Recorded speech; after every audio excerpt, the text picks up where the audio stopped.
शेर और मूर्ख गधा पंचतंत्र की कहानी। एक घने जंगल में एक करालकेशर नाम का शेर रहता था। उसके साथ एक धूसरक नाम का गीदड़ रहता था।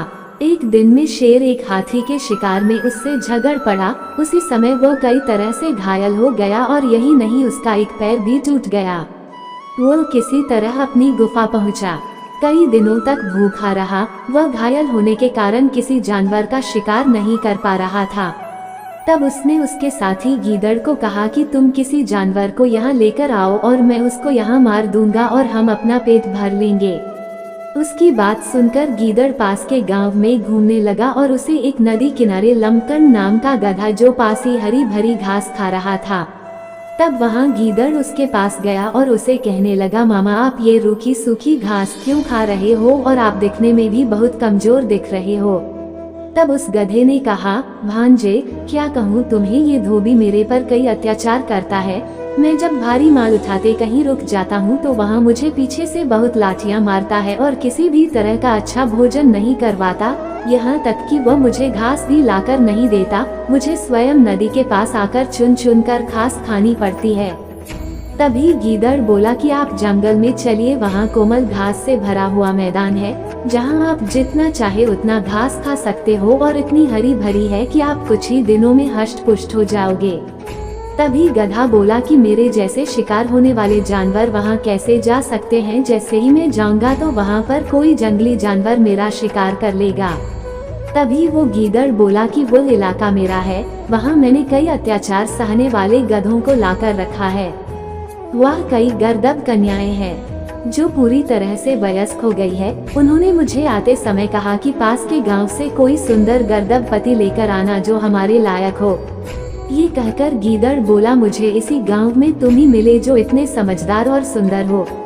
ये सुनकर गधा उसके पीछे जंगल की ओर प्रस्थान कर दिया। गीदड़ उसे शेर की गुफा तक ले आया। जब गधे ने शेर को खड़े होकर उसके पीछे भागते देखा तो वहाँ उसी समय वहाँ से भाग खड़ा हुआ।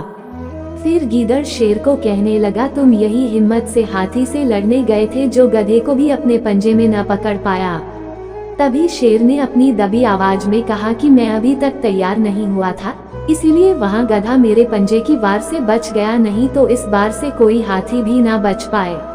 तभी शेर ने कहा कि तुम अब किसी और जानवर को लेकर आओ जिससे हम अपनी भूख मिटा पाए।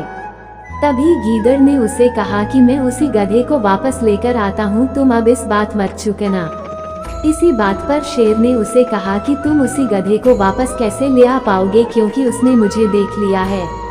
गीदड़ ने कहा, तुम अपना काम करना, मैं अपना काम कैसे करना है जानता हूँ। ये बात कहकर गीदड़ वहाँ से उसी गधे के पास चला गया। जब गीदड़ और उस गधे के पास पहुंचा तो कहने लगा कि तुम वहां से क्यों भाग आए। ये बात सुनकर गधा कहने लगा, तुम तो मुझे आज स्वर्ग पहुंचा देते, तुम मुझे आज मौत के घाट ही पहुंचा देते।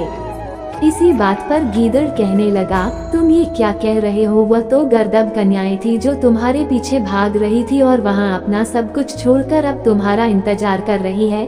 वह कह रही है कि वह तुम्हारे बिना ना कुछ खाएगी ना कुछ पिएगी। मूर्ख गधा ये बात सुनकर उसके पीछे वापस जाने को तैयार हो गया और उसके पीछे शेर की गुफा तक वापस चला गया। इस बार शेर अपने वार में सफल रहा और उसे मार डाला। इसके पश्चात शेर ने गीदड़ को कहा कि तुम इसकी रखवाली करो और मैं पास के तालाब में जाकर शुद्ध होकर आता हूँ। भूख से व्याकुल गीदड़ से रहा ना जा सका और उसने गधे के कान और दिल खा लिया। शेर जब तालाब से अपनी पूजा पाठ अर्थात शुद्ध होकर आ ही रहा था कि उसने देखा कि गधे का कान और दिल गायब है। तब उसने गीदड़ को कहा कि पापी गीदड़, तूने इसके दिल और कान खा लिए, इसे अपवित्र कर दिया। तब गीदड़ ने उसको जवाब दिया कि इसके कान हो और दिल है ही नहीं, इसीलिए तो यह एक बार शेर को देखकर भी वापस मरने के लिए यहाँ आ धमका और भोजन बन गया। ये बात सुनकर शेर मान गया और दोनों साथ में भोजन करके अपना पेट भर दिया। शिक्षा, किसी व्यक्ति से धोखा खाने के पश्चात भी उस व्यक्ति पर पूरी तरह से विश्वास नहीं करना चाहिए। दोस्तों, इसी प्रकार की इंटरेस्टिंग स्टोरी सुनने के लिए चैनल को like, subscribe and bell icon जरूर प्रेस करें।